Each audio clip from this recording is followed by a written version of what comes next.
Hi there, I'm Karen, and I've been on this earth for 60 wonderful years. John, my amazing husband, and I have been together for 3 decades now. Our love story started in an unexpected place, a trading company where we both worked. After a bit of workplace romance, we decided to tie the knot and embark on this beautiful journey called marriage.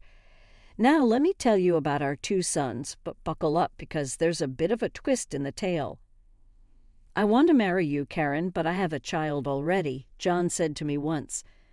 "I feel the same way. I want to marry you. Don't worry about Michael. Let's raise him together." When I was 30, I received a marriage proposal from John, who was divorced and had a child. I remember being over the moon when he proposed. I thought I wouldn't mind if it was the child of the person I loved. His child, Michael, was in the 2nd grade of elementary school at the time. He was shy, and at first he didn't warm up to me at all. His aloof attitude frustrated me a bit, but that was because I was serious about being a mother to him. "Is there anything you want to eat, Michael?" "No." "Oh, okay. What about pizza or something?" "I don't care." That was the extent of our conversations. Well, it's understandable that he wouldn't accept a stranger as his mother right away. I decided I had to take my time and gradually build a relationship with him. When I married John, I resolved to cherish this child as my own son. I kept talking to him patiently, waiting for him to open up to me. Even though he sometimes looked annoyed, I didn't give up and kept interacting with him every day. Then, when he was in the 6th grade, my efforts finally paid off and he started talking to me first. "Mom, I'm hungry." "Wait, what did you just say?" "I said I'm hungry." "No, not that. Did you just call me something?" "I called you Mom, didn't I?" Finally, my eldest son called me Mom. I'm glad I never gave up on connecting with them. The joy I felt was so overwhelming, I almost cried. And then, a year later, our younger son, David, was born. Michael, now a freshman in middle school and at an age where he usually wanted to play all the time, surprisingly didn't go out to play. Instead, he lovingly took care of David every day. "Hey, David, why are you so cute?" he would say as they grew up closely together despite their age difference and being only half-brothers. I never saw them fight. I'm sure they'll grow up to have a great relationship. As a mother, I looked forward to seeing my sons grow up. After graduating from college, Michael got a job at a major automobile manufacturer. "I'm going to live on my own." "Oh, is that so, Dave? David will miss you." "Well, it's your life. Living alone will be a good experience. Just make sure to come home sometimes, okay?" "Yeah, I know." He assured me he always wanted to try living alone, and I didn't oppose it. However, the thought of Michael leaving home made me feel incredibly sad. I mentioned David at the moment, but perhaps I was the one who was most upset. Then came the day Michael left home. "I'm off then, bro. Make sure you come back to visit. Don't be so dramatic." "I'll come back now and then. Make sure you listen to Mom and Dad, okay?" Michael comforted his crying brother. He had grown into such a caring big brother. Hearing their conversation made me feel like crying. Lately, I've been so tearful. Maybe it's because of my age. "Mom, take care of David and Dad for me." "Leave it to me and you take care of yourself, all right? And if you have any trouble, call me right away, okay?" Hearing my words, Michael smiled reassuringly and left our home. It felt strange not having Michael around as he had always been with us. That evening, I even made dinner for the usual number of people, still not quite feeling the reality of his departure. It's so quiet without him. I felt a bit down, but I knew I couldn't stay sad forever. From the next day, I tried to get used to life without Michael, not forgetting him, but adapting. Time flies, and before I knew it, A year had passed since Michael started living on his own. I wonder how Michael is doing. If he's not calling, it probably means he's busy and enjoying life. I'm sure he's fine. He's right. Michael must be doing well. Worried about our eldest son, who hadn't contacted us in a while and hadn't come home at all, I had shared my concerns with John, but his words had put me at ease. Then, about 3 years later, on a lazy weekend day, my phone suddenly rang.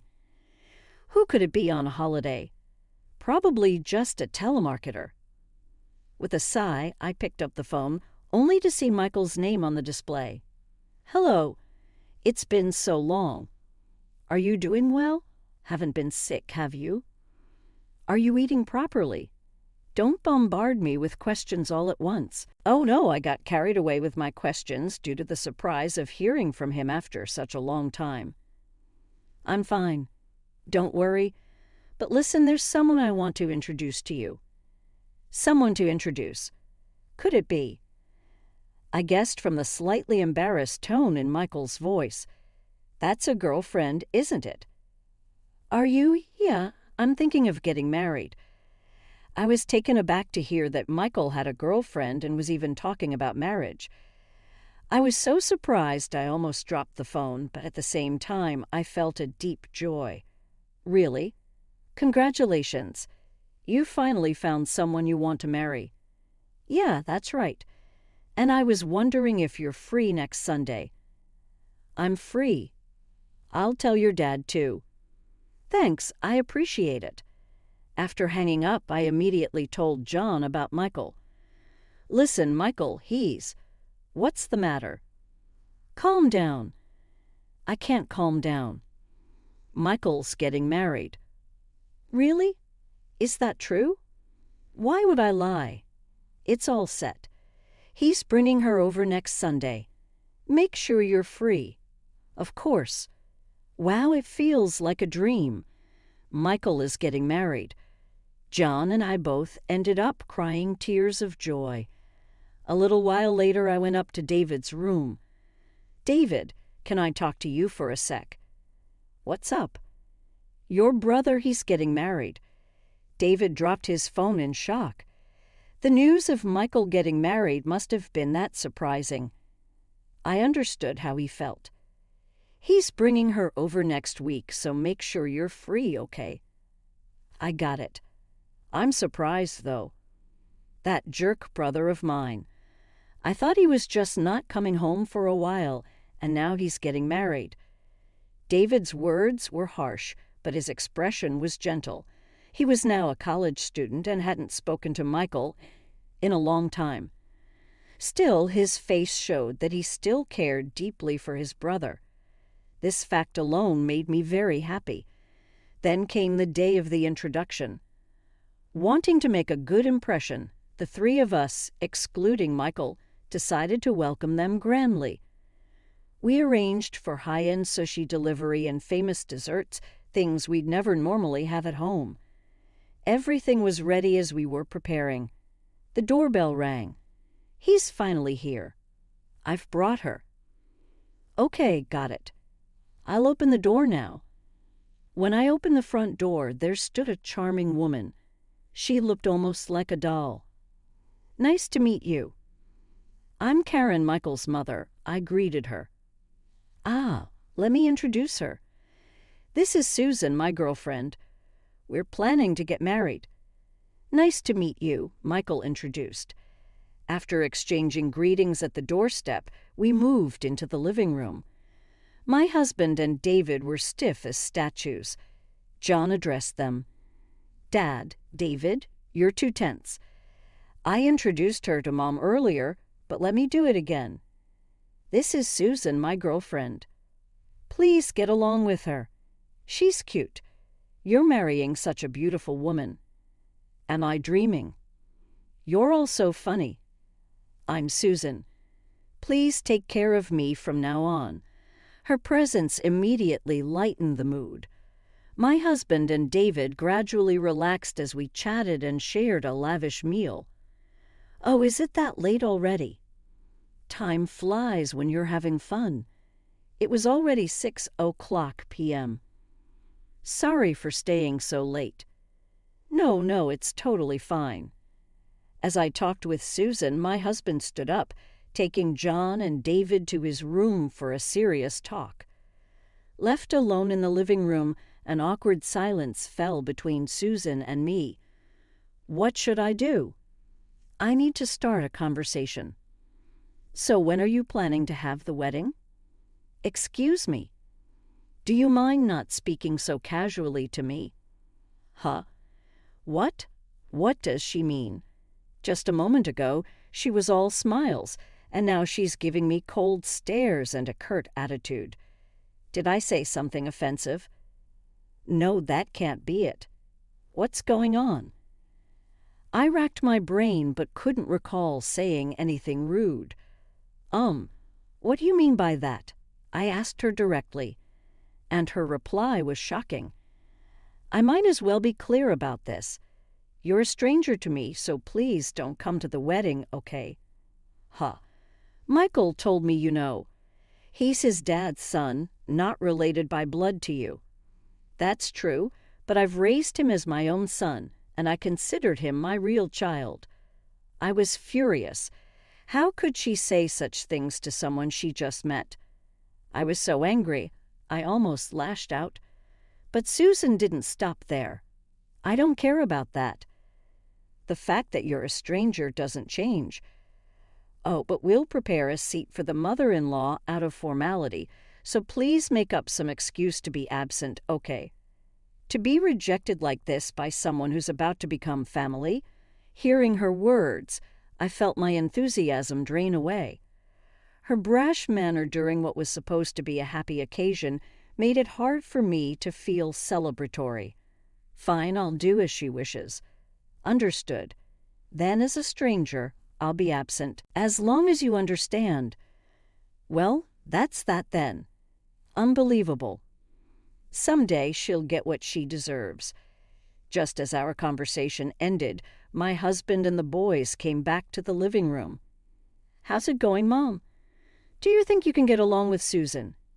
Get along? That's hardly possible. Deep down, I wanted to tell Michael everything that had just happened, but I refrained. Yes, she's a really nice girl.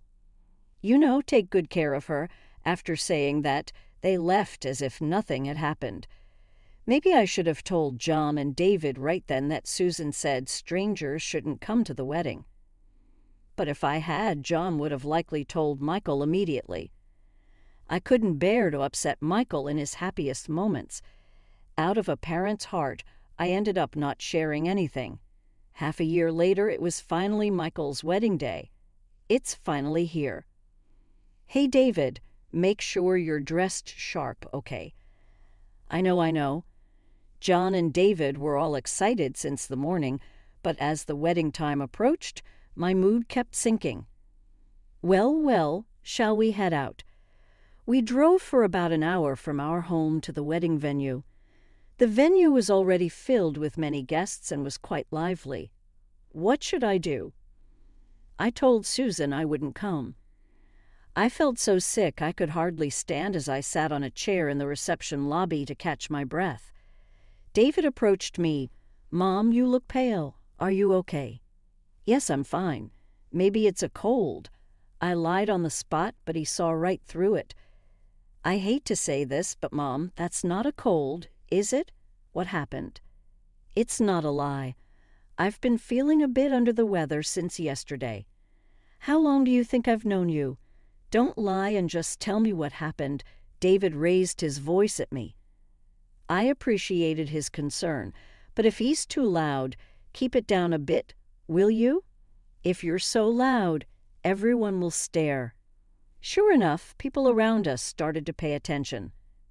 I don't care about that. If Mom's not having fun, Michael will be upset too.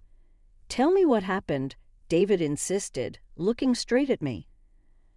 All right, if you insist that much, I understand. I'll tell you everything. Actually, when Susan came over for the wedding greetings, she told me, "You're a stranger, so don't come to the wedding." And I, in anger, retorted that I wouldn't come. But here I am. What Susan said, that then I must be a stranger to her too, right? Most of the people here today are, David exclaimed loudly, attracting attention from the surrounding guests. That's why I didn't want to say it now. Everyone was listening. People who seemed to be friends of the bride were also stirring, with some saying, I didn't think she was that kind of person. Does she think of me as a stranger too? Maybe we should leave too. I actually planned to tell you and Dad that day, but I never got around to it. Got it. There's no need to stay at such a person's wedding. Let's go home, Mom. I'll leave with you, prompted by David's words. Others began agreeing, if the family is leaving, maybe we should too, and started to exit the venue. Hearing the commotion, John came over with the bride's parents. What's going on? Everyone's leaving. It's good you're here. We're leaving too. Susan told Mom not to come to the wedding because she's a stranger. No need to attend such an ungrateful person's wedding, really? John asked, and I just nodded. The bride's parents were also visibly angry. As we were talking, Michael and the bride came to see what was happening at the reception. What? Wait a minute. Why are you all leaving? Susan, the bride, turned red-faced and raised her voice as she saw her friends starting to leave the wedding venue. Well, it's all your fault, isn't it? Probably everyone there was thinking the same thing. And then Susan noticed my presence. Why are you even here? Now that it had come to this, there was no going back. No choice. I'll just have to say it clearly. The sickness I felt earlier had vanished, probably from seeing Susan. I felt a fiery anger burning inside me. Why am I here? I'm family, so it's natural to come to the wedding. But I did struggle with whether to come today since you told me not to. But don't worry, I've decided to leave. Strangers aren't needed at your wedding, right as I spoke sarcastically to Susan. Voices of support for me could be heard, so it was true after all. Susan really said such awful things to her mother-in-law. Voices of support for me started to emerge, saying things like, "It's brave of you to even come under these circumstances." Wait, I didn't say that. Susan boldly lied right in front of the person she told. Can't she see everyone here is looking at her with pity? Don't you remember? I remember it very well. Do you want me to recount the whole conversation right here in front of your friends? That's Susan, the bride, was becoming increasingly cornered. Her friends, parents, and even John and David were staring at her coldly. Meanwhile, Michael seemed unable to grasp what was happening. What's going on? I don't understand any of this. David then spoke up. Don't you get it? Mom was told by her to stay away from the wedding because she's a stranger. That happened on the day she came for the greetings. Michael, how do you feel about someone calling the person who raised you like her own stranger? Finally, Michael seemed to understand the situation. His expression turned from confusion to anger, and then he exploded at Susan. You said that. Are you kidding me? Mom raised me like her own son, even though I was a stepchild, and you treat her like a stranger and tell her not to come to the wedding. Cut it out. That's it. We're getting a divorce, despite being newly registered as married last month. Michael declared, divorce right in front of everyone. Wait, please, we have a wedding to do. If you're so keen on it, do it alone. Sorry, folks, but I can't stand by while my mother is insulted like this. Is it all right if we proceed with the divorce? I'll pay any necessary compensation. Of course, Susan's parents said. We don't need any compensation. If anything, we should be the ones paying. Susan, having lost all support, collapsed in her bridal gown. Serves her right. This is what happens when you pick and choose people for such a petty reason as being strangers. Well, there's no wedding happening now. I addressed everyone except Susan. I'm sorry for the inconvenience today, but the wedding is canceled anyway. Being treated as strangers, it's probably better if you didn't participate. Maybe you should reconsider your relationship with Susan. After all, she's someone who would drive away even her own family. Oops, sorry, that was a bit too much. I wish you all happiness in the future. Thank you for coming today. I wondered if I had gone too far, but the venue erupted into a standing ovation. Everyone seemed to agree with what I said. Amidst this, I approached the weeping Susan. There was something I absolutely had to say to her. How does it feel to have your life ruined by a stranger? You know, it's all because of the seeds you sowed yourself. Just so you know, Michael is a stranger to you too, since you're not related by blood. From now on, be careful with your words. I'm leaving now. Susan, now just a sobbing mess, was unable to respond coherently. And with that, we left the venue and headed home. In the end, what was meant to be a slight against me turned into a grand final where everyone supposed to attend the wedding didn't show up. The saying, "words can be your downfall," has never been truer. I need to make sure I don't end up like that. Sitting at home and relaxing, I thought about it. A week later, Michael came to visit. "Mom, I'm sorry for making you feel bad." I had no idea Susan would say such things. It's okay, dear. It's not your fault. Besides, if I had spoken up sooner, maybe things wouldn't have gotten this bad. I'm sorry. Okay, don't apologize. Oh, right, Michael said this and handed me a brown envelope. It was quite thick, but I wondered what was inside. What is this? Susan's parents sent it as compensation for you. $60,000. I can't accept this much. In fact, I don't need it. Please return it. The envelope contained $60,000 in cash. I thought you'd say that. That's why I told them the same, but they insisted I accept it, so I did. Gratefully, please take it. It's also their request. Okay, I understand. I'll keep it then. By the way, what happened to Susan? She's almost disowned by her family now. But if she works hard and returns the $60,000, she's welcome back. Right now, she's working day and night at a factory and a bar. Most of her friends have left her, and she seems full of regret. But it's too late now.